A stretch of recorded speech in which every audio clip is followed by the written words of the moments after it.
All right, we are continuing on talking about the civil rights movement today. Okay, one of the biggest proponents of the civil rights movement was Kennedy, but he didn't get much done actually in his lifetime because he was not very popular in Congress because there was a Republican Congress. But one mission that Kennedy did have for America is to put a man on the moon by the end of the decade. That was his quote. So by the end of the 1960s. He barely made it in time. He never got to see it himself because he was, missing half his head. But anyway, so basically 1969, the last year, this is 6 years after Kennedy's assassination, we did land a man on the moon, okay? Actually, two men. Neil Armstrong was the first step foot on the moon. He said, one small step for man, one giant leap for mankind. In other words, this is a little tiny step for me, but it's a huge advance forward for mankind. Now, his partner was Buzz Aldrin, okay? So anyway, first man on the moon, you should probably know that as an American. John F. Kennedy gets assassinated by Lee Harvey Oswald in Dallas, Texas. We already talked about this in a previous video. President Lyndon Johnson was probably behind the whole mess. He had helped to organize the parade route, and the people that shot him and the people that shot the assassin, they were all related to the Dallas political machine, which Lyndon Johnson was also a part of. President Kennedy was going to replace Johnson, if you remember, as vice president for his second term.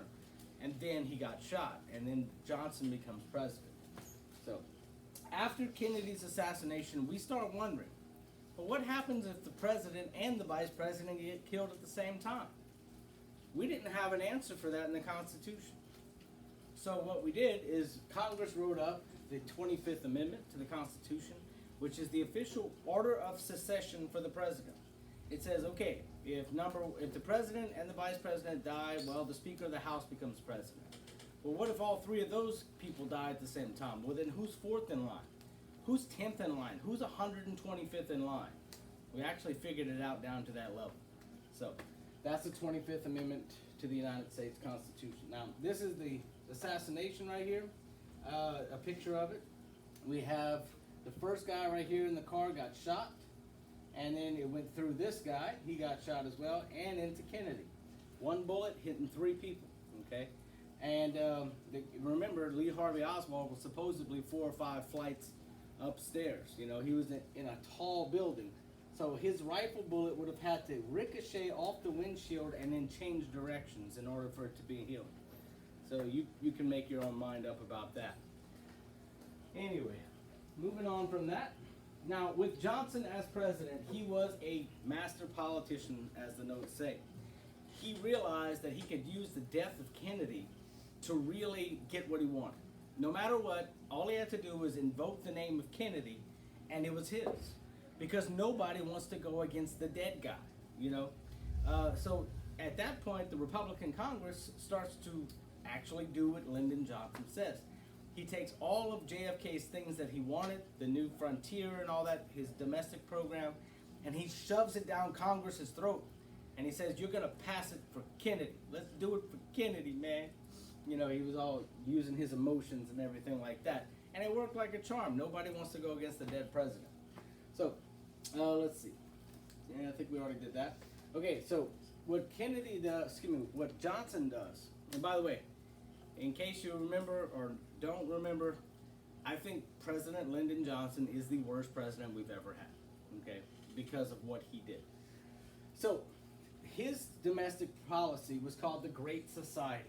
He says America's going to become a great society because of this. President Lyndon Johnson's massive social welfare domestic program.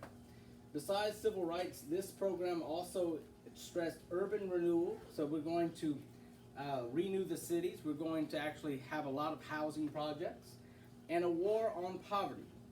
Because of his war on poverty, the number of poor people fell from 21% in 1962 to 11% in 1973. So in 10 years, he cut poverty in half. But that's a lie. Because actually what he did is he changed the definition how the government measures poverty to where less people would be poor. Okay? Did he help some people? Yes. Did he help that much? No. Okay? By the way, urban renewal, what he's going to try to do is he's going to set up projects in the inner city for poor people to live in. And what's it going to expect back for the free housing? Votes. Okay, the same move that Democrats do right now. Okay, the Social Security was modified to provide Medicare for the elderly and Medicaid for the poor. Okay, so you care. This is the way I always remember it. You care for the old people, care for the elderly, and you aid the poor people. Okay, you help them.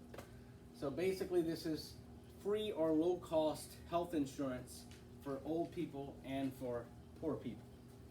So he's giving the poor people everything they want in hopes that he's going to get their vote. Another group that he was courting was black people. He was trying to get their votes. So he passes in 1964, with the help of Congress, passes the Civil Rights Act of 64, which made it illegal to deny a job to somebody based on three things. And you must remember these three things. Okay? It's race, it's gender, and religion.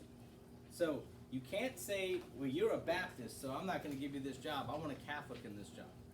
Or you can't say, well, I'm not going to hire you because you're a woman. That will get you sued as a business owner. That's the Civil Rights Act of 64. Okay? Let's see. It outlawed segregation in public accommodations as well. Okay? So basically what it's saying is, you know, the Jim Crow laws, how you got whites only bathrooms and whites only pools and whites only this and that. Well, now you can't do that anymore because of the Civil Rights Act of 64. There are no more segregated facilities, no more segregated schools. Brown versus Board already took care of that, but no water fountains, nothing like that. That's all gone now because of this Civil Rights Act, which I think is a good thing. Okay, let's see. All right, ending unequal application of voter registration and requirements. A descendant of the Civil Rights Act of 1866, illustrating that the fight for social justice had been a long struggle. Okay, so again, the notes are comparing it to something that had been passed almost 100 years before. The Office of Economic Opportunity is what was the main centerpiece of his entire war on poverty. Okay, so he wanted to help train young men and women, and included such programs as Head Start and Job Corps. Okay, Job Corps, they will train you, they will give you schooling and stuff like that, and they will pay for your lodging and your meals, but you have to kick back some money to Job Corps after you get your job for a certain amount of years. It's something like 10%. Head Start. Okay, Kennedy believed this too, and Lyndon Johnson as well. They believed that they had to get the kids earlier than they were getting them. So kindergarten wasn't good enough. Okay, that now they want to get to the kids even before that.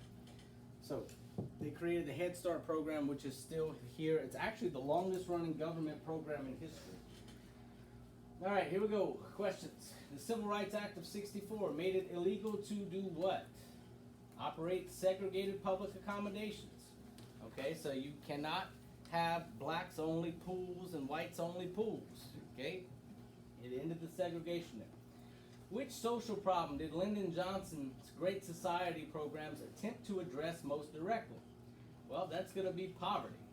Okay, going to try to cure poverty. How did the number of Americans living below the poverty line change after Johnson launched the war on poverty? Well, it decreased to historic lows according to Johnston's faulty statistics. But don't put that on the leak because they're probably not going to know what you're talking about. Anyway, what was one of the major provisions of the Civil Rights Act of 64? It gave African Americans the right to vote? I don't think so. That was the 15th Amendment, yeah. It declared that separate but equal facilities must truly be equal. I think, if I'm not mistaken, that's Plessy versus Ferguson. Okay, that's 1896. It outlawed racial and gender discrimination in places of employment. There you go. Okay, remember, it's race, gender, and religion. They left one off, so you need to put that down in your study guide. Okay, race, gender, religion. All right, and we'll stop the video right there and continue on in a minute.